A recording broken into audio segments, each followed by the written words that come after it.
முருகபெருமானுக்கு சூர சம்ஹார பெருமை இந்த தீவிரம்லாம் அழிக்கிறது. நாளை காலை 10 மணிக்கு மாநில தலைவராக என்னுடைய இல்லத்திற்கு வெளியே நான் நின்று சாட்டையால் என்னை 6 முறை நான் அடித்துக் கொள்ளப் போகிறேன். சாட்டை என்னை அடிச்சுட்டு நாளையிலிருந்து திமுக என்கின்ற கட்சி தமிழகத்தில் ஆட்சியிலிருந்து அகற்றப்படும் வரை நான் செருப்பு போட மாட்டேன்.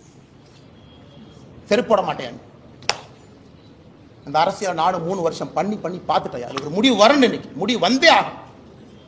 சும்மா இத்தனை நாளைக்கு எத்தனையாக நானும் வண்டி ஓட்டுறது. வந்தது வேறு, செய்வது வேறு, நடந்து கொண்டிருப்பது. நாளையிலிருந்து திமுக ஆட்சியிலிருந்து அகற்றப்படும் வரை இந்த பத்திரிகையாளர் சந்திப்பு முடிச்சு செருப்பை கழட்டுனா நீ ஆட்சியிலிருந்து இறங்குற வரைக்கும் நான் செருப்பு போட மாட்டேன். பார்த்துலாம். நாளையிலிருந்து 48 நாட்கள் நான் விரதம் இருக்க போகிறேன். பிப்ரவரி 2வது வாரம் முடியும். 6 படை வீட்டுக்கு நான் போக போறேன். முருகபெருமான்கிட்ட முறையிட போறேன்.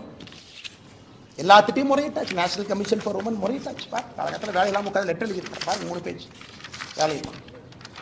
அம்மா வாங்கம்மா, தயவு செஞ்சு பிடிங்கம்மா, இவங்கெல்லாம் வயலேட் பண்ணிட்டாங்கம்மா, செக்ஷனாக பாருங்கம்மா. எத்தனை கடிதம் எழுது. ஹியூமன் ரைட்ஸ் கமிஷன் 15 கடிதம் எழுதியாச்சு. நேஷனல் கமிஷன் ஃபார் உமனுக்கு எழுதியாச்சு. வேலையெல்லாம் உட்காந்து எழுதி ட்விட்டரில் போடுறதா வேலை. இன்னி பார்த்துக்கலாம் அரசியல், இன்னி பார்த்துக்கலாம். நாகரீகமான அரசியல். இந்த பவுண்டு பை நீங்க அநாகரிகமா பேசுறீங்கல்ல, சோசியல் மீடியாவில் குடும்பத்தை எடுக்கிறீங்க, என்ன வேணாலும் நீங்க பேசுவீங்க. கேட்டா அப்படியே கட்சி போறவைக்குள்ள ஒளிஞ்சுக்குவீங்க. நாளையிலிருந்து என்னுடைய அரசியலும் அப்படித்தான் இருக்கும். இந்த மாநில தலைவர் கட்டுப்பாடு, இனி ஆரோக்கியமான அரசியல், விவாதம், மரியாதை. அதெல்லாம் எதுக்கு மரியாதை கொடுக்கணும்? எதுக்கு மரியாதை கொடுக்கணும்? பெண்களுக்கு, குழந்தைகளுக்கு பாதுகாப்பு இல்லாத ஒரு மாநிலத்தில் எதுக்கு உனக்கு மரியாதை கொடுக்கணும்? எதுக்கு மரியாதை கொடுக்கணும்? அரசியல் கட்சியில் நீ மரியாதை வெங்காயம்லாம் கிடையாது. ஆனா நீங்க வாங்கின இந்த இஷ்யூ பேசுங்க. எத்தனை இஷ்யூங்க தமிழ்நாட்டில் பேசுறது? ஆனா டங்ஸ்டன் இஷ்யூ டெல்லிக்கு போங்கன்னா எத்தனை டைமுங்க போறது? ஆனா மீத்தேன் பிரச்சனை ஆச்சுன்னா டெல்லிக்கு போங்கன்னா எத்தனை டைம் போறோம்? எத்தனை போறது? வேற வேலை இதே தான் வேலைங்க. அதனால் நாளை எனக்கு நானே சவுக்கடி காலை 10 மணிக்கு என்னுடைய இல்லத்திற்கு வெளியே நான் கொடுத்துக் கொள்கிறேன். பாரதிய ஜனதா கட்சியினுடைய எந்த தொண்டனையும் இதை நீங்கள் செய்ய வேண்டாம் என்று நான் அன்போடு சொல்லுகின்றேன். நீங்க யாரும் செய்ய, வீட்டுக்கு வெளியே வந்து நிற்க வேண்டியது உங்களுடைய கடமை. ஒரு சகோதரியோடு, சகோதரனோடு, அவர்களோடு நாங்கள் இருக்கின்றோம் என்று உணர்த்த வேண்டியது நம்முடைய கடமை. தீய சக்தி அழிக்கப்பட வேண்டும். தமிழகத்தில் அழிக்கணும், வேற வழி இல்லைங்க. வழி இல்லை. படிக்கிறோம் பாருங்க, எத்தனை கேங்ரேப், எத்தனையா பண்ணுவீங்க, என்னையா பண்ணுவீங்க தெரியாம கேட்கிறேன். 14/8/2024 gang rape of a woman accused யாரு? கவிதாசன். என்ன நடத்தினா? Udhayanidhi Stalin fan club Orathanadu. 2/1/2023 youth wing of DMK sexual assault of woman police constable. லட்சணத்தை பாருங்க, விளங்கி. 22/3/2022 gang rape of 22-year-old woman in Virudhunagar after blackmailing ஒரு வீடியோ. எல்லாம் பாருங்க.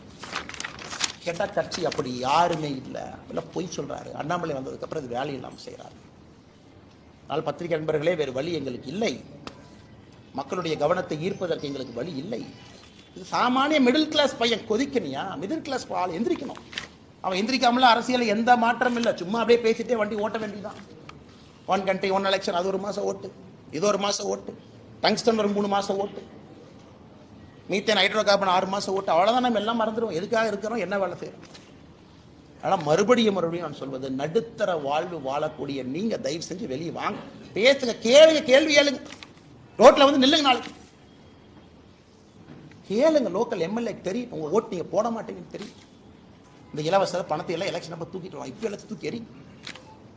அதனால் பத்திரிகை நண்பர்களுக்கு என்னுடைய அன்பான வேண்டுகோள், நீங்கள் அதை கேட்கணுங்க. மீடியால டிபேட் வைக்கணும், விவாத பொருள் வைக்கணும். அன்னைக்கு நாமளும் மனுஷங்க தான், அதே சாப்பாடு சாப்பிடுறோம்.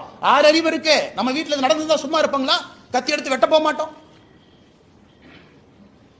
விவாத பொருள் பேசவே வர சொல்லு. எதுக்கு அப்படி பண்றீங்கன்னு கேளு. ரிப்பீட் ஆஃபெண்டரா எதுக்கு ரவுடி ஷீட்ல வைக்கலன்னு கேளு.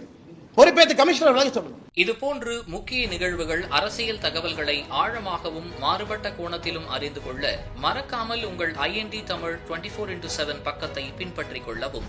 உங்கள் ஒவ்வொரு ஆதரவும் இதுபோன்று பல நிகழ்வுகளின் பின்னணியை அறிய உதவும்.